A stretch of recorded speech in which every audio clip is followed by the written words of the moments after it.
क्या तुमने कभी सोचा है कि इतने सारे पुरुष अक्सर रिलेशनशिप्स में खुद को असंतुष्ट और खोया हुआ क्यों महसूस करते हैं? अक्सर ऐसा इसलिए होता है क्योंकि महिलाओं के बारे में कुछ जरूरी सच बहुत देर से समझ में आते हैं। इस वीडियो में हम पुरुषों और महिलाओं के बीच के रिश्तों से जुड़े 6 दर्दनाक सच शेयर करेंगे। ऐसे लेसन्स जो न सिर्फ तुम्हारे रिलेशनशिप को हैंडल करने का तरीका बदल सकते हैं, बल्कि तुम्हारे सेल्फ परसेप्शन को भी बदल सकते हैं। लुक्स की इंपॉर्टेंस से लेकर इमोशनल सेल्फ कंट्रोल की ताकत तक ये रियलिटीज मिथ्स को क्लियर करेंगी और तुम्हें एक हाई वैल्यू मैन बनने में मदद करेंगी। तैयार हो इस लर्निंग जर्नी के लिए? तो चलो शुरू करते हैं। पहला सच, चेसिंग कभी सक्सेस नहीं लाता। यह सोचना कि किसी महिला का लगातार पीछा करने से रिवॉर्ड्स मिलेंगे एक इल्यूजन है जो कई पुरुषों के मन में होता है। ह्यूमन साइकोलॉजी एक फंडामेंटल प्रिंसिपल बताता है, स्कैर्सिटी। जब कोई चीज बहुत ज्यादा अवेलेबल होती है तो उसकी परसीव्ड वैल्यू बहुत तेजी से कम हो जाती है। ये बात सीधे ह्यूमन रिलेशनशिप्स पर लागू होती है।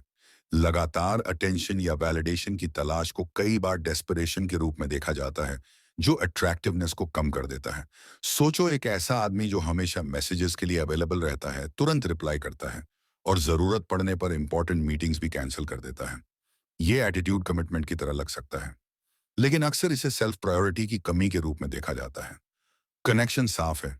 कोई प्रोडक्ट जो बार बार सेल में आता है वो शुरुआत में लोगों की क्यूरियोसिटी तो जगा सकता है, लेकिन उसकी ईज उसकी परसीव्ड वैल्यू को घटा देती है। एक हाई वैल्यू मैन चेस नहीं करता बल्कि अट्रैक्ट करता है। वो वेल्थ की पोजीशन से एक्ट करता है और उसकी सेल्फ एस्टीम एक्सटर्नल एफर्मेशन पर बेस्ड नहीं होती। मार्कस ऑरेलियस को ही लो, जिसने एडवर्सिटी के समय में भी अपना कंपोजर और सेल्फ एस्टीम बनाए रखा। उसे पता था कि उसका वैल्यू उसके अंदर से आता है, न कि दूसरों की अप्रूवल से। साइकोलॉजिकल स्टडीज स्कैर्सिटी की पावर को कंफर्म करते हैं। जब कोई चीज रेयर या हार्ड टू ऑब्टेन लगती है तो वो अपने आप ज्यादा डिजायरेबल बन जाती है। पार्टनरशिप्स में ऐसा आदमी जो अपनी प्रायोरिटीज और एस्पिरेशंस को शो करता है, ये सिग्नल देता है कि वो अटेंशन के पीछे नहीं भाग रहा। ये इंडिपेंडेंस उसकी अट्रैक्टिवनेस और रिस्पेक्टेबिलिटी को बढ़ाता है। ट्रांसफॉर्मेशन वहीं से शुरू होती है, जब कोई आदमी चेसिंग छोड़कर पर्सनल डेवलपमेंट पर फोकस करता है। जब वो अपने गोल्स पर ध्यान देता है तो उसकी परसीव्ड वैल्यू बढ़ती है और साथ में रिस्पेक्ट भी, जो किसी भी हेल्थी रिलेशनशिप के लिए जरूरी है। दूसरा सच, मनी और स्टेटस तुम्हारे सोच से ज्यादा इंपैक्ट डालते हैं। हालांकि मनी और स्टेटस को अट्रैक्शन के डिटर्मिनिंग फैक्टर्स के रूप में देखा जाता है, असली बात यह है कि ये क्या रिप्रेजेंट करते हैं। स्टेबिलिटी, एम्बिशन और कॉम्पिटेंस। सिर्फ वेल्थ अट्रैक्टिव नहीं होती, बल्कि एक आदमी अपने रिसोर्सेज को कैसे मैनेज करता है, वो पावर और रिस्पॉन्सिबिलिटी को कन्वे करता है। एवोल्यूशनरी बायोलॉजी बताता है कि महिलाएं ऐसे पार्टनर खोजती हैं जो सिक्योरिटी और कंफर्ट दे सकें। लेकिन ये सिर्फ बैंक अकाउंट के फिगर्स की बात नहीं है। ये दिखाने की बात है कि तुम्हारे पास अपनी लाइफ का कंट्रोल है, तुम्हारे पास फ्यूचर के लिए विजन है और चैलेंजेस को फेस करने की एबिलिटी है। सोचो, एक ऐसा आदमी जो एक महंगी वॉच पहनता है लेकिन उसके पास अनकंट्रोल्ड डेट्स हैं। शुरुआत में वो इम्प्रेस कर सकता है, लेकिन उसका फाइनेंशियल मिसमैनेजमेंट जल्दी ही सामने आ जाएगा। इसके उलट एक आदमी जो सिंपल लाइफ जीता है लेकिन सॉलिड इन्वेस्टमेंट्स और एक वेल डिफाइंड ग्रोथ प्लान रखता है, वो डिसिप्लिन और स्टेबिलिटी को कन्वे करता है, जो रिस्पेक्ट और एडमिरेशन को जगाते हैं। स्टेटस बनाना पर्सनल डेवलपमेंट में इन्वेस्टमेंट करने से भी जुड़ा है। नॉलेज और स्किल्स को एक्सपैंड करना, जो टाइम के साथ वैल्यू ऐड करें। हाई वैल्यू मैन समझते हैं कि पैसों की असली ताकत इसमें है कि वो अपॉर्चुनिटीज क्रिएट करे और सिक्योरिटी दे, सुपरफिशियल ऑस्टेंटेशन नहीं। कंटिन्यूअस एजुकेशन, हेल्थ और मीनिंगफुल कनेक्शंस जैसे गोल्स पर फोकस करने से एक स्ट्रॉन्ग स्टैंडिंग बनती है, जो मटेरियल पोजेशंस से इंडिपेंडेंट होती है।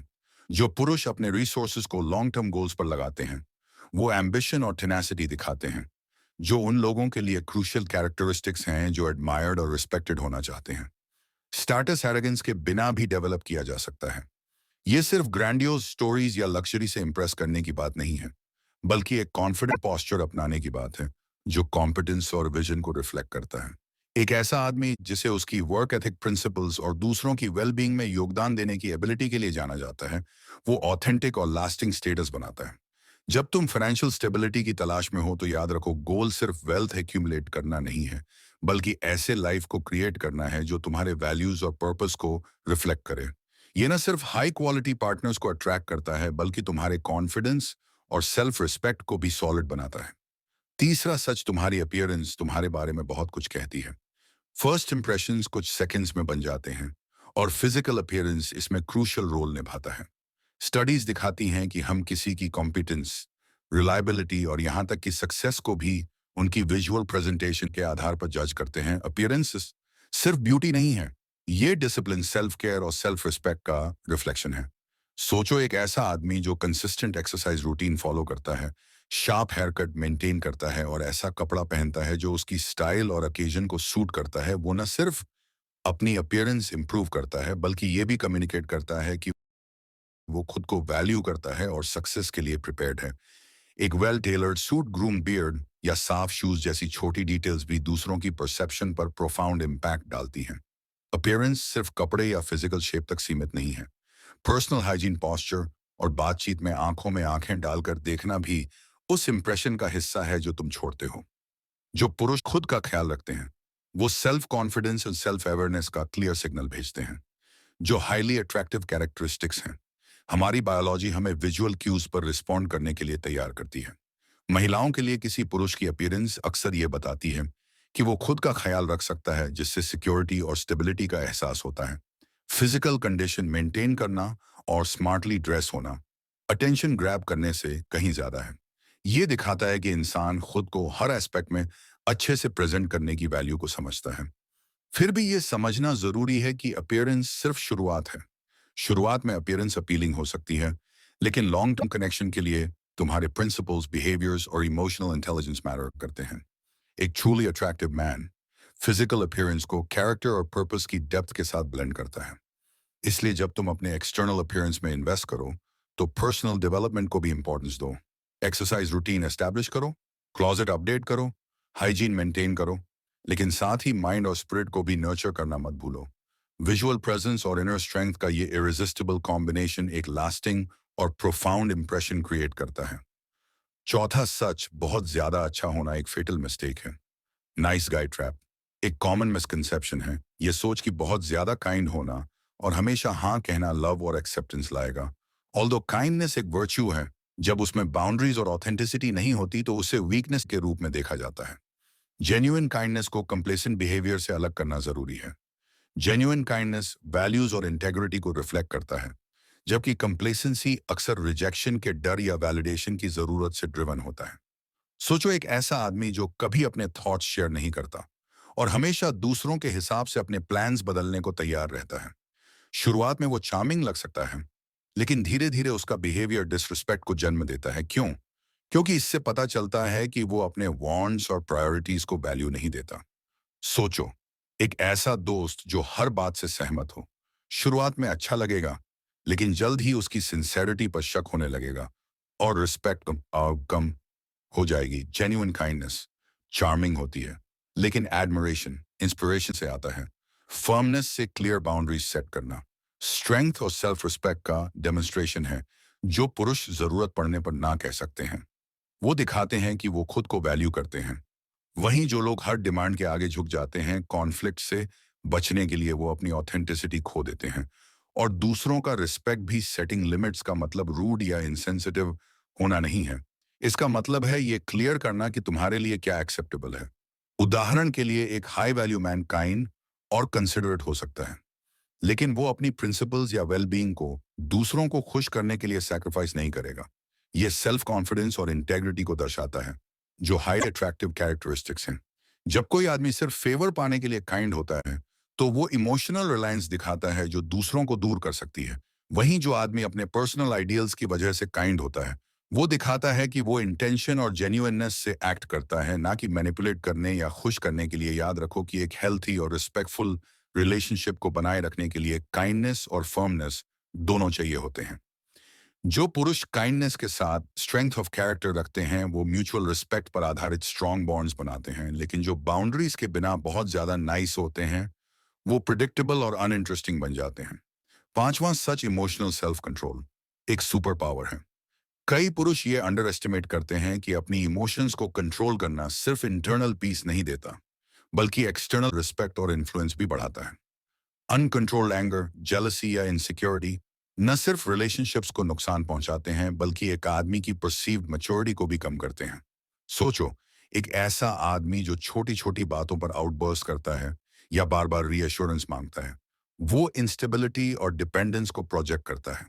ये बिहेवियर्स न सिर्फ अनअट्रैक्टिव होते हैं बल्कि ट्रस्ट और इमोशनल सेफ्टी को भी एरोड करते हैं। दूसरी तरफ एक ऐसा आदमी जो शांत और कंपोज रहता है, जो डिफिकल्ट कॉन्वर्जेशंस को भी पेशेंस और क्लैरिटी के साथ हैंडल करता है, वो एक रॉक की तरह नजर आता है जिस पर दूसरा व्यक्ति भरोसा कर सकता है। स्टोइसिज्म का कॉन्सेप्ट इसी प्रिंसिपल को एम्ब्रेस करता है, इमोशंस को सप्रेस करना नहीं बल्कि उन्हें ऑब्जर्व करना और रैशनल तरीके से रिस्पॉन्ड करना। हाई वैल्यू मैन इमोशंस को रिकग्नाइज करते हैं लेकिन उनके गुलाम नहीं बनते। वो अपने इमोशनल रिस्पॉन्सेस को अपने वैल्यूज और लॉन्ग टर्म गोल्स के अनुसार गाइड करते हैं। सोचो एक सिचुएशन जहां तुम इंसल्ट हो गए हो। एक इम्पल्सिव आदमी रिएक्ट करेगा, शायद उल्टा जवाब देगा या खुद को जस्टिफाई करने लगेगा। वहीं एक इमोशनली इंटेलिजेंट आदमी उस इंसल्ट को अपने सेल्फ वर्थ पर असर नहीं डालने देगा। वो या तो सिचुएशन से ग्रेसफुली हट जाएगा या कामली रिस्पॉन्ड करेगा। ये सेल्फ कंट्रोल ना सिर्फ इमोशनल बैलेंस को दिखाता है बल्कि लीडरशिप और कॉन्फिडेंस का भी सिग्नल देता है। न्यूरोसाइंस बताता है कि जब हम इमोशंस पर रैशनल थिंकिंग को प्रायोरिटाइज करते हैं तो हम ज्यादा डिलिबरेट और इम्पैक्टफुल डिसीजंस लेते हैं। इमोशनल कंट्रोल दूसरों को भी ईज में रखता है।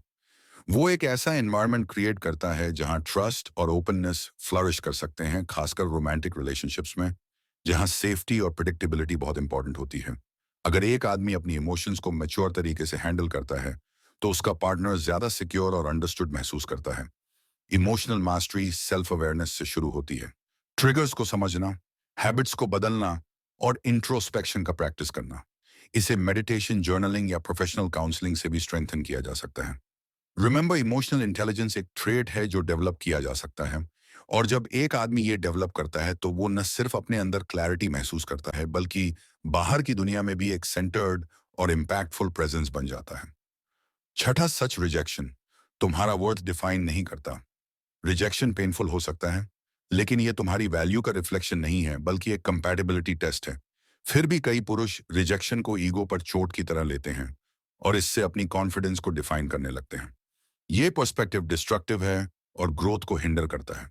सोचो एक जॉब इंटरव्यू जहां तुम्हें सिलेक्ट नहीं किया गया। इसका मतलब ये नहीं कि तुम अनवर्दी हो बल्कि शायद किसी और की स्किल सेट उस रोल के लिए ज्यादा सूटेबल थी। Same goes for relationships. Rejection का मतलब ये नहीं कि तुम्हारे अंदर कमी है बल्कि शायद तुम्हारे वैल्यूज, गोल्स या टाइमिंग मैच नहीं कर रही थी। हाई वैल्यू मैन रिजेक्शन को पर्सनल नहीं लेते, वो उसे फीडबैक के रूप में देखते हैं या एविडेंस के रूप में कि शायद ये कनेक्शन उनके लिए सही नहीं था। ये माइंडसेट शिफ्ट रेजिलियंस को बिल्ड करता है और इमोशनल स्टेबिलिटी को बढ़ाता है। रिजेक्शन को ग्रेसफुली एक्सेप्ट करने की एबिलिटी एक रेयर ट्रेट है। ये मैच्योरिटी को रिफ्लेक्ट करता है और एक ऐसा कॉन्फिडेंस दिखाता है जो वैलिडेशन पर डिपेंडेंट नहीं है। सोचो एक ऐसा आदमी जिसे एक वुमन रिजेक्ट कर देती है लेकिन वो रिस्पेक्टफुली रिस्पॉन्ड करता है और अपने रास्ते पर कॉन्फिडेंट तरीके से बढ़ता है। ये बिहेवियर ना सिर्फ डिग्निफाइड है बल्कि दूसरों को भी इम्प्रेस्ड करता है। क्यों? क्योंकि ये दिखाता है कि उस आदमी की वैल्यू किसी और की ओपिनियन पर आधारित नहीं है। रिजेक्शन से सीखने की कला क्रिटिकल है। क्या तुमने कुछ ऐसा किया जो गलत इंप्रेशन क्रिएट कर गया? क्या तुमने खुद को सही तरीके से एक्सप्रेस नहीं किया? या शायद वो इंसान ही तुम्हारे जर्नी का हिस्सा नहीं था। जो पुरुष रिजेक्शन को टेम्पररी इवेंट की तरह देखते हैं और उसे अपनी आइडेंटिटी का हिस्सा नहीं बनाते, वो ज्यादा जल्दी रिकवर करते हैं और ज्यादा मजबूत कनेक्शंस बिल्ड करते हैं। रिमेंबर, हर बार जब तुम रिजेक्ट होते हो तो तुम खुद को बेटर तरीके से अंडरस्टैंड करने और अपने कैरेक्टर को रिफाइन करने का मौका पा रहे होते हो। रिजेक्शन कोई एंड नहीं है, ये रिफाइनमेंट का एक प्रोसेस है। तो दोस्तों, ये थे वो 6 पेनफुल ट्रूथ्स जो हर मर्द को जल्दी समझ लेनी चाहिए। चेसिंग छोड़ो और खुद को अट्रैक्ट करने लायक बनाओ। अपने स्टेटस और रिसोर्सेज को वाइजली बिल्ड करो। अपीयरेंस को सुपरफिशियल मत समझो, ये डिसिप्लिन और सेल्फ रिस्पेक्ट का रिफ्लेक्शन है। इमोशनल कंट्रोल को सुपर पावर की तरह यूज करो और रिजेक्शन को सेल्फ वर्थ से जोड़ना बंद करो। ये लेसन सिर्फ रिलेशनशिप्स को ही नहीं बल्कि तुम्हारी पूरी लाइफ को ट्रांसफॉर्म कर सकते हैं। याद रखो, हाई वैल्यू बनना किसी और को इम्प्रेस करने की बात नहीं है, ये खुद के लिए बेस्ट वर्जन बनने की बात है। Keep growing, keep learning and most importantly keep valuing yourself.